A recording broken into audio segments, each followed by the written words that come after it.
The City of Ember, written by Jeanne DuPrau, the first book of Ember. Chapter 5, On Night Street. Granny's mind was getting more and more muddled. Lena would come home in the evenings and find her rifling through the kitchen cupboards, surrounded by cans and jars with their lids off, or tearing the covers off her bed and trying to lift up the mattress with her skinny arms. It was an important thing, she would say, the thing that was lost. But if you don't know what it was, said Lena, how will you know when you've found it? Granny didn't try to answer this question. She just flapped her hands at Lena and said, never mind, never mind, never mind, and kept on searching. These days, Mrs. Murdo spent a great deal of time sitting by their window rather than her own. She would tell Granny she was just coming to keep her company. I don't want her to keep me company, Granny complained to Lena, and Lena said, maybe she's lonely, Granny. Let her come. Lena rather liked having Mrs. Murdo around. It was a bit like having a mother there. She wasn't anything like Lena's own mother, who had been a dreamy, absent-minded sort of person. Mrs. Murdo was mother-like in quite a different way. She made sure they all ate a good breakfast in the morning, usually potatoes with mushroom gravy and beet tea. She lined up the vitamin pills by each person's plate and made sure they were swallowed. When Mrs. Murdo was there, shoes got picked up and put away, spills were wiped off the furniture, and Poppy always had on clean clothes. Lena could relax when Mrs. Murdo was around. She knew things were taken care of. Every week, Lena, like all workers between age 12 and age 15, had off on Thursday. One Thursday, as she was standing in the line at Garn Square Market, hoping to get a bag of turnips for stew that night, she overheard a startling conversation between two people standing behind her. What I wanted, said the one voice, was some paint on my front door. Hasn't been painted for years. It's gray and peeling. Horrible. I heard a store over on Night Street has some. I was hoping for blue. Blue would be nice, said the other voice wistfully. But when I got there, the first voice continued, the man said he had no paint. Never had. Disagreeable man. All he had were a few colored pencils. Colored pencils? Lena had not seen colored pencils in any store for ages. Once she'd had two red ones, a blue one, and a brown one. She'd used these for her drawing until they were stubs too small to hold. Now she had only one plain pencil left, and it was rapidly growing shorter. She longed to have colored pencils for her pictures of the imaginary city. She had a feeling it was a colorful place, though she didn't know what colors it might be. There were other things, of course, on which her money would be better spent. Granny's only coat was full of holes and coming apart at the seams. But Granny rarely went out, Lena told herself. She was either at home or in her yarn shop. She didn't really need a new coat, did she? Besides, how much could a few pencils cost? She could probably get a coat for Granny and some pencils. So that afternoon she set out for Night Street. She took Poppy with her. Poppy had learned how to ride piggyback. She wrapped her legs around Lena's waist and grabbed Lena's throat with her small, strong fingers. On Budlow Street, people were standing in long lines with their bundles of laundry at the washing stations. The washers stirred the clothes in the washing machines with long poles. In days past, the machines themselves had whirled the clothes around, but not one of them worked anymore. Lena turned up Hafter Street, where the 4 street lamps were still out and a building crew was repairing a partly collapsed roof. Orly Gordon called out to her from high on a ladder, and Lena looked up and waved. Farther on she passed a woman with bits of rope and string for sale, and a man pulling a cart full of carrots and beets to the grocery stores. At the corner, a cluster of little children played catch with a rag ball. The streets were alive with people today.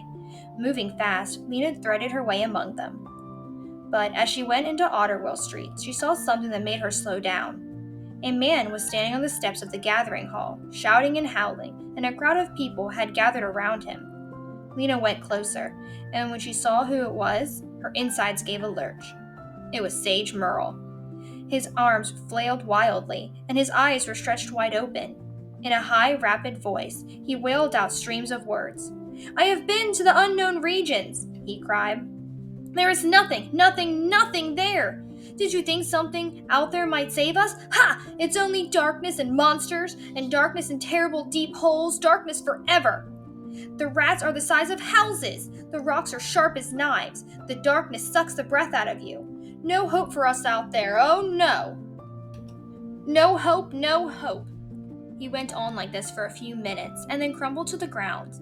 The people watching him looked at each other and shook their heads. Gone mad, Lena heard someone say. Yes, completely, said someone else. Suddenly, Sage sprang up again and resumed his terrible shouting. The crowd stepped back. Some of them hurried away. A few of them approached Sage, speaking in calming voices. They took him by the arms and led him, still shouting, down the steps. Who dat? Who dat? Said Poppy in her small, piercing voice. Lena turned away from the miserable spectacle. Hush, Poppy, she said. It's a poor, sad man. He doesn't feel good. We mustn't stare. She headed down toward Ninth Street, which ran along Greengate Square. There was a stringy-haired man sat cross-legged on the ground, playing a flute made out of a drainpipe, and 5 or 6 believers circled him, clapping and singing. Soon, soon, coming soon, they sang. What's coming soon? Lena wondered, but she didn't stop to ask. 2 blocks beyond, she came to a store that had no sign in its window. This must be the one, she thought. At first it looked closed. Its windows was dark. But the door opened when she pushed on it, and a bell attached to its doorknob clanged. From the back room came a black-haired man with big teeth and a long neck. Yes, he said. Lena recognized him. He was the one who'd given her the message for the mayor on her very first day of work. His name was Hooper. No, Looper, that was it. Do you have pencils for sale? She asked. It seemed doubtful. The shop's shelves were empty except for a few stacks of used paper. Poppy squirmed on Lena's back and whimpered a little. Sometimes, said Looper. Poppy's whimper became a wail. All right, you can get down, Lena said to her. She set her on the floor where she tottered about unsteadily. What I'd like to see, said Lena, are your colored pencils, if you have any. We have a few, said Looper. They are somewhat expensive. He smiled, showing his pushy teeth. Could I see them? Asked Lena. He went into the back room and returned a moment later, carrying a small box, which he set down on the counter. He took the lid off. Lena bent forward to look. Inside the box were at least a dozen colored pencils. Red, green, blue, yellow, purple, orange. They had never even been sharpened. Their ends were flat. They had erasers. Lena's heart gave a few beats fast. How much are they? She said. Probably too much for you, the man said. Probably not, said Lena. I have a job. Good, the man said, smiling again. No need to take offense. He picked up the yellow pencil and twirled it between his fingers. Each pencil, he said, $5. $5? For 7 you could buy a coat. It would be an old patched coat, but still warm. That's too much, Lena said. He shrugged and began to put the lid back on the box. But maybe, Lena's thoughts raced. Let me look at them again. Once more the man lifted the lid and Lena bent over the pencils. She picked one up. It was painted a deep clear blue, and on its flat top was a blue dot of lead. The pink eraser was held on by a shiny metal collar. So beautiful. I could buy just one, Lena thought. Then I could save a little more and buy a coat for Granny next month. Make up your mind, said the man. I have other customers who are interested if you aren't. All right, I'll take one. No, wait. It was like hunger, what she felt. It was the same as when her hand sometimes seemed to reach out by itself to grab a piece of food. It was too strong to resist. I'll take 2, she said, and a faint, daisy feeling came over her at the thought of what she was doing. Which 2? The man said. There were more colors in that box of pencils than in all of Ember. Ember's colors were all so much like the same. Gray buildings, gray street, black sky, even the color of people's clothes were faded from long use into mud green and rust red and gray blue. But these colors, they were as bright as the leaves and the flowers in the greenhouse. Lena's hand hovered over the pencils. The blue one, she said, and the yellow one. No, the man made an impatient noise in the back of his throat. The green one, said Lena. I'll take the blue and the green one. She lifted them out of the box, and she took the money from her pocket of her coat and handed it to the man. She put the pencils in her pocket. They were hers now. She felt a fierce, defiant joy. She turned to go, and that was when she saw the baby was no longer in the store. Poppy! She cried. She whirled around. Did you see my little sister go out? She asked the man. Did you see what way she went? He shrugged. Didn't notice, he said. Lena darted into the street and looked in both directions. She saw lots of people, some children, but no Poppy. She stopped an old woman. Have you seen a little girl, a baby, walking by herself, in a green jacket with a hood? The old woman just stared at her with dull eyes and shook her head. Poppy! Lena called. Poppy! Her voice rose to a shout. Such a little baby couldn't have gotten far, she thought. Maybe down toward Greengate Square, where there were more people walking around. She began to run. And then the lights flickered and flickered again and went out. The darkness slammed up in her like a wall. She stumbled, caught herself, and stood still. She could see absolutely nothing. Shouts of alarm came from up and down the street, and then silence. Lena stretched her arms out. Was she facing the street or a building? Terror swept through her. I must just stand still, she thought. The lights will come back on in a few seconds. They always do. But then she thought of Poppy, alone in the blackness, and her legs felt weak. I must find her. She took a step. When she didn't bump into anything, she took another step, and her fingers of her right hand crumpled against something hard. The wall of a building, she thought. Keeping her hand against it, she turned left a little and took another step forward. Then suddenly her hand touched empty air. This would be Deadlock Street. Or had she passed Deadlock Street already? She couldn't keep the picture of the cities clear in her mind. The darkness seemed to fill not just the city around her, but the inside of her head as well. Heart pounding, she waited. Come back, lights, she pleaded. Please come back. She wanted to call out to Poppy, to tell her to stand still, not be afraid. She would come for her soon. But the darkness pressed against her and she couldn't summon her voice. She could hardly breathe. She wanted to claw the darkness away from her eyes, as if it were someone's hands. Small sounds came from here and there around her. A whimpering, a shuffling. In the distance, someone called out incoherently. How many minutes had gone by? The longest blackout ever had been 3 minutes and 14 seconds. Surely this was longer. She could have endured it if she had been on her own. It was the thought of Poppy, lost, that she couldn't stand. And lost because she'd been paying more attention to a box of pencils. Oh, she'd been selfish and greedy, and now she was so sorry. She made herself take another step forward. But then she thought, what if I'm going away from Poppy?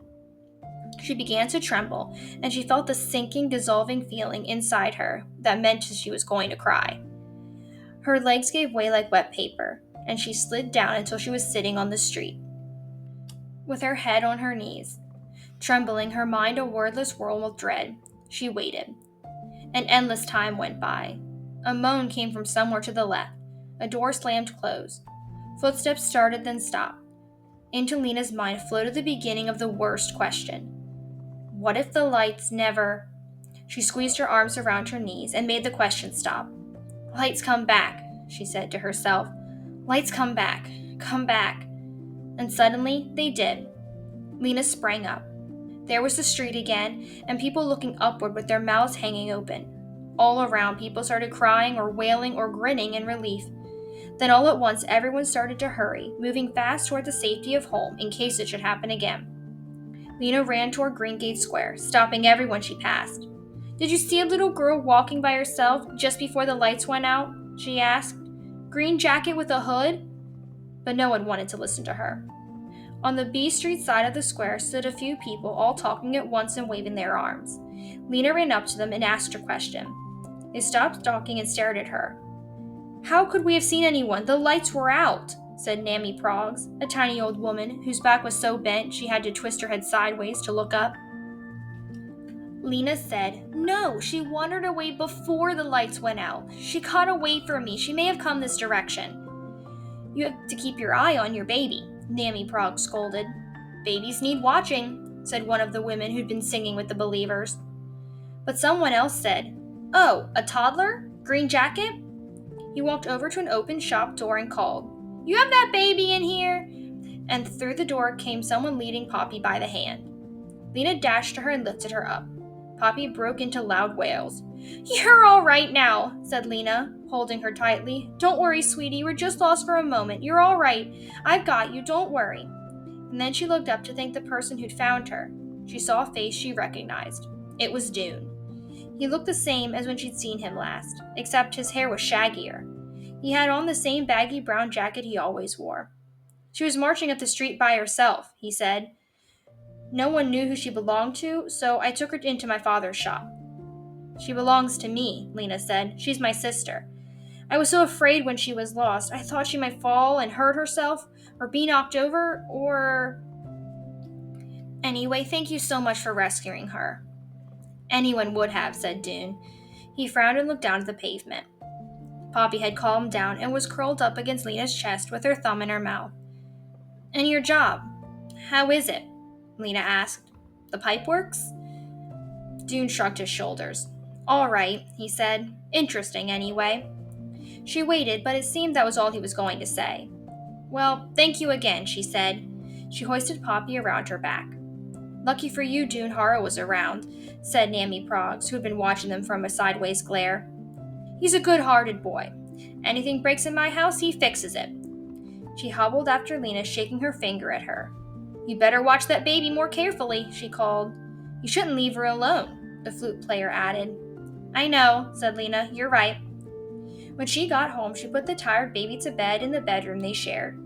Granny had been taking an afternoon nap in the front room and hadn't noticed the blackout at all.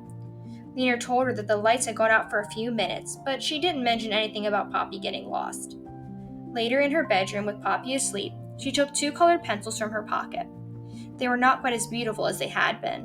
When she held them, she remembered the powerful wanting she had felt in the dusty store, and the feeling of it was mixed up with fear and shame and darkness.